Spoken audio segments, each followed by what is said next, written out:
संस्कृति पब्लिक दुनिया का सबसे बड़ा लोकतंत्र भारत अपने अतीत में एक ऐसे अनचाहे काले अध्याय को समेटे बैठा है जिसकी जघन्यता की कल्पना मात्र ही शरीर में सिहरन पैदा कर देती है। शुरुआत होती है 12 जून 1975 से, जब इलाहाबाद हाईकोर्ट ने 1971 के लोकसभा चुनाव में सरकारी मशीनरी और संसाधनों के दुरुपयोग के कारण रायबरेली से तत्कालीन प्रधानमंत्री इंदिरा गांधी के चुनाव को रद्द कर दिया था और 6 साल तक उनके चुनाव लड़ने पर रोक लगा दी गई थी। इंदिरा गांधी के मन में सत्ता जाने का डर घर कर चुका था और इसी डर की आड़ में उन्होंने 25 जून 1975 की रात पूरी तानाशाही रवैये के साथ देश पर आपातकाल थोप दी। राष्ट्रपति जी ने आपातकाल की घोषणा की है। ये घोषणा भारत की आत्मा पर आघात था।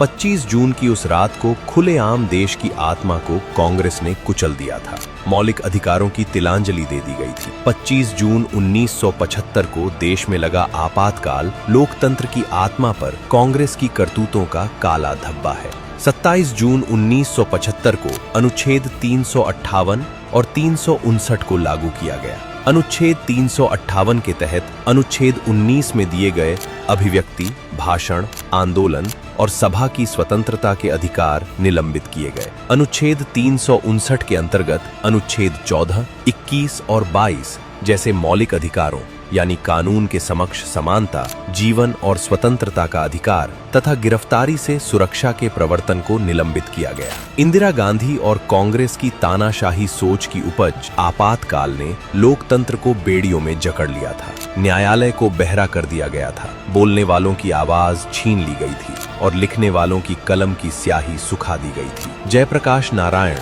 मोरारजी देसाई, अटल बिहारी वाजपेयी, लाल कृष्ण आडवाणी और अन्य विपक्षी नेताओं को आंतरिक सुरक्षा व्यवस्था अधिनियम के तहत जेल में डाल दिया गया था। सामाजिक कार्यकर्ता, पत्रकार, छात्र, बुद्धिजीवी और समाज में सरकार के खिलाफ उठने या उठ सकने वाली हर आवाज को दबा दिया गया।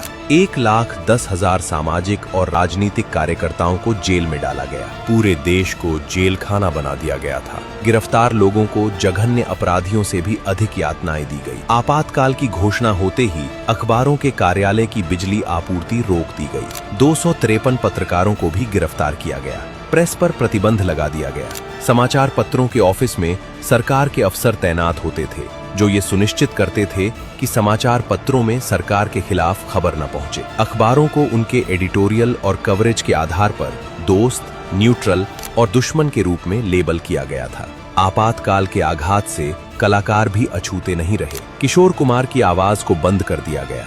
मनोज कुमार की फिल्मों पर प्रतिबंध लगा दिया गया। देव आनंद को दूरदर्शन से बैन कर दिया गया। आपातकाल के दौरान जबरन नसबंदी सबसे क्रूर कदम था।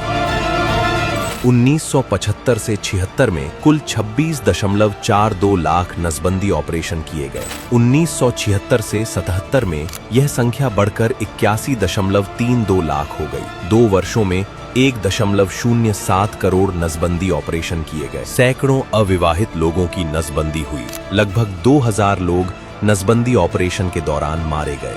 राज्य की शक्तियां केंद्र के पास थीं, तो कई राज्यों ने आवश्यक सेवाओं तक पहुंच को नसबंदी से जोड़ दिया। अगर लोगों के 2 या 3 से ज्यादा बच्चे हैं और वे नसबंदी करवाने से इनकार करते थे तो उन्हें राशन, आवास, नौकरी, स्वास्थ्य सेवा और ऋण देने से मना कर दिया जाता था। कांग्रेस और इंदिरा गांधी द्वारा देश पर थोपा गया आपातकाल संविधान की हत्या की सोची समझी रणनीति थी। इंदिरा गांधी ने आंतरिक अशांति की आड़ लेकर संविधान के अनुच्छेद 352 का दुरुपयोग किया, जबकि न तो उस समय बाहरी आक्रमण या युद्ध की स्थिति थी, न विद्रोह ही हुआ था।